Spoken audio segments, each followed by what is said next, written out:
Hi hello ಎಲ್ಲರಿಗೂ ನಮಸ್ಕಾರ. ಕನ್ನಡ ಕಿಚನ್ಗೆ ಸ್ವಾಗತ. ಇವತ್ತಿನ ವಿಡಿಯೋದಲ್ಲಿ ನಾವು ಕರಾವಳಿಯ ಸ್ಪೆಷಲ್ ತಿಂಡಿಯಾಗಿರುವಂತಹ ಹಲಸಿನ ಹಣ್ಣಿನ ಕಡುಬನ್ನು ಹೇಗೆ ಮಾಡೋದಂತ ನೋಡೋಣ. ಹಾಗೆ ಈ ವಿಡಿಯೋ ನೋಡ್ತಿರೋರು ಪ್ಲೀಸ್ ನಮ್ಮ ಚಾನಲನ್ನು ಸಬ್ಸ್ಕ್ರೈಬ್ ಮಾಡ್ಕೊಳ್ಳಿ, ಹಾಗೆ ಬೆಲ್ ಐಕಾನ್ನ ಕ್ಲಿಕ್ ಮಾಡಿ. ಹಲಸಿನ ಹಣ್ಣಿನ ಕಡುಬು ಮಾಡೋದಕ್ಕೆ ನಾನಿಲ್ಲಿ ಮೊದಲಿಗೆ ಒಂದು ಅರ್ಧ ಬೌಲ್ ಆಗುವಷ್ಟು ಅಕ್ಕಿನ ಚೆನ್ನಾಗಿ ತೊಳೆದಿಟ್ಕೊಂಡಿದ್ದೀನಿ. ಇದನ್ನ ನಾನು 1 ಗಂಟೆಗಳ ಕಾಲ ಮೊದಲೇ ನೆನೆಸಿ ಇಟ್ಕೊಂಡಿದ್ದೆ. ಹಾಗೆ ಅದೇ ಬೌಲ್ನಲ್ಲಿ 1 ಬೌಲ್ ಆಗುವಷ್ಟು ಹಲಸಿನ ಹಣ್ಣನ್ನು ಕೂಡ ಬಿಡಿಸಿ ಇಟ್ಕೊಂಡಿದ್ದೀನಿ. ಈ ಅಕ್ಕಿನ ಈಗ ಒಂದು ಮಿಕ್ಸಿ ಜಾರ್ಗೆ ಹಾಕಿ ಅದಕ್ಕೆ 1-2 ಸ್ಪೂನ್ ಆಗುವಷ್ಟು ನೀರನ್ನು ಹಾಕಿ ರುಬ್ಕೊಳ್ತೀನಿ. ಇದನ್ನ ನಾನು ಸ್ವಲ್ಪ ತರಿಯಾಗಿ ರುಬ್ಕೊಳ್ತಿದ್ದೀನಿ. ಇದೇ ರುಬ್ಕೊಂಡಾಗಿದೆ. ಇದನ್ನ ಈಗ ಒಂದು ಬೌಲಿಗೆ ಹಾಕ್ತಿದ್ದೀನಿ.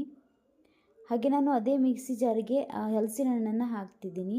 ಹಾಗೆ ನಾನಿಲ್ಲಿ ಸ್ವಲ್ಪ ಬೆಲ್ಲ ಕೂಡ ಹಾಕ್ತಿದ್ದೀನಿ. ನಿಮಗೆ ಸಿಹಿ ಎಷ್ಟು ಬೇಕಂತ ನೋಡಿ ಈ ಬೆಲ್ಲನ ಹಾಕ್ಕೊಳ್ಳಿ. ಹಾಗೆ ಕಾಯಿ ತುರಿನ 1 ಬೌಲಷ್ಟು ಹಾಕ್ತಿದ್ದೀನಿ. ಇದನ್ನೆಲ್ಲ ಹಾಕಿ ಇದಕ್ಕೆ ಒಂದು ಅರ್ಧ ಸ್ಪೂನ್ ಆಗುವಷ್ಟು ಏಲಕ್ಕಿ ಪುಡಿ, ಹಾಗೆ 1/4 ಸ್ಪೂನ್ ಆಗುವಷ್ಟು ಉಪ್ಪನ್ನು ಹಾಕಿ ಇದನ್ನ ನಾನು ರುಬ್ಕೊಳ್ತೀನಿ. ಇದನ್ನ ನುಣ್ಣಗೆ ರುಬ್ಕೊಳ್ಬೇಕಾಗತ್ತೆ.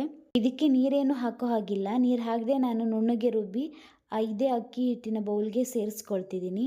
ಇದನ್ನ ಎರಡನ್ನೂ ಹಾಕಿ ಚೆನ್ನಾಗಿ ಮಿಕ್ಸ್ ಮಾಡ್ಕೊಳ್ಳಿ. ಅಕ್ಕಿ ಹಿಟ್ಟು ಹಾಗೆ ಹಲಸಿನ ಹಣ್ಣು ಕೂಡ ಎರಡು ಚೆನ್ನಾಗಿ ಮಿಕ್ಸ್ ಆಗಬೇಕು, ಆ ರೀತಿ ಮಿಕ್ಸ್ ಮಾಡ್ಕೊಳ್ಳಿ. ನಂತರ ಇದಕ್ಕೆ ನಾನೊಂದು 1/4 ಟೀ ಸ್ಪೂನ್ ಆಗುವಷ್ಟು ಅರಿಶಿನ ಹಾಕ್ತಿದ್ದೀನಿ. ಇದೀಗ ಹಿಟ್ಟೆಲ್ಲ ಚೆನ್ನಾಗಿ ಮಿಕ್ಸ್ ಮಾಡ್ಕೊಂಡಾಗಿದೆ. ಇದನ್ನ ಈಗ ಸೈಡಿಗೆ ಇಟ್ಕೊಳ್ತೀನಿ. ಹಾಗೆ ನಾನು ಬಾಳೆ ಎಲೆಯಲ್ಲಿ ಈ ಕಡುಬನ್ನ ಮಾಡ್ಕೊಳ್ತಿರೋದ್ರಿಂದ ಈ ಬಾಳೆ ಎಲೆನ ಸ್ವಲ್ಪ ನಾನು ಗ್ಯಾಸ್ ಸ್ಟವಲ್ಲಿ ಇದನ್ನ ಬಾಡಿಸ್ಕೊಳ್ತೀನಿ. ಈ ಥರ ಮಾಡೋದ್ರಿಂದ ನಮಗೆ ಬಾಳೆ ಎಲೆ ಬೇಗ ಕಟ್ಟಾಗಲ್ಲ. ಹಾಗೆ ನಾವು ಯಾವ ಥರ ಬೇಕಾದರೂ ಇನ್ನು ಫೋಲ್ಡ್ ಮಾಡಿ ಇಡ್ಬೋದು. ಆದ್ದರಿಂದ ಬಾಳೆ ಎಲೆಯನ್ನು ನಾನು ಸ್ವಲ್ಪ ಕಾಯಿಸಿ ಬಾಡಿಸ್ಕೊಳ್ತೀನಿ. ಇದೀಗ ಎಲ್ಲನೂ ಬಾಡಿಸ್ಕೊಂಡಾಗಿದೆ. ನಂತರ ನಾನು ಇಡ್ಲಿ ಪಾತ್ರೆಯಲ್ಲಿ ಸ್ವಲ್ಪ ನೀರನ್ನು ಹಾಕಿ ಅದನ್ನ ಬಿಸಿಗೆ ಇಡ್ತಿದ್ದೀನಿ. ಇದು ಬಿಸಿ ಆಗೋದ್ರೊಳಗಡೆ ನಾವು ಬಾಳೆ ಎಲೆಗೆ ಹಲಸಿನ ಹಣ್ಣಿನ ಹಿಟ್ಟನ್ನು ಹಾಕಿ ನಾವು ರೆಡಿ ಮಾಡ್ಕೊಳ್ಳುವ.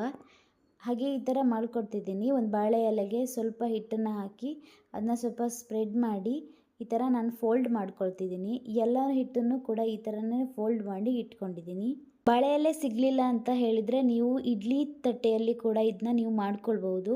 ಅದು ಕೂಡ ತುಂಬಾ ರುಚಿಯಾಗಿರುತ್ತೆ. ಹಾಗೆ ನಾನು ಎಲ್ಲ ಹಿಟ್ಟನ್ನು ಇದೇ ಥರ ಬಾಳೆ ಎಲೆಗೆ ಹಾಕಿ ಫೋಲ್ಡ್ ಮಾಡಿ ಇಟ್ಕೊಂಡಿದ್ದೀನಿ. ಇನ್ನೊಂದು ಕಡೆ ನಾವು ಇಡ್ಲಿ ಪಾತ್ರೆಯಲ್ಲಿ ನೀರು ಬಿಸಿಗೆ ಇಟ್ಟಿದ್ವಲ್ಲ, ಅದು ಕೂಡ ಈಗ ಚೆನ್ನಾಗಿ ಬಿಸಿಯಾಗಿದೆ. ಆ ಇಡ್ಲಿ ಪಾತ್ರೆಯ ಮೇಲೆಗೆ ಒಂದು ಈ ಥರ ಇಡ್ಲಿ ಪ್ಲೇಟನ್ನು ಇಟ್ಟು ಅದ್ರ ಮೇಲೆ ನಾವು ರೆಡಿ ಮಾಡಿ ಇಟ್ಕೊಂಡಿರುವಂತಹ ಬಾಳೆ ಎಲೆಯಿಂದ ಮಾಡ್ಕೊಂಡಿರುವಂತಹ ಹಲಸಿನ ಹಣ್ಣಿನ ಕಡುಬನ್ನು ಈ ಥರ ಇಡಬೇಕಾಗುತ್ತೆ.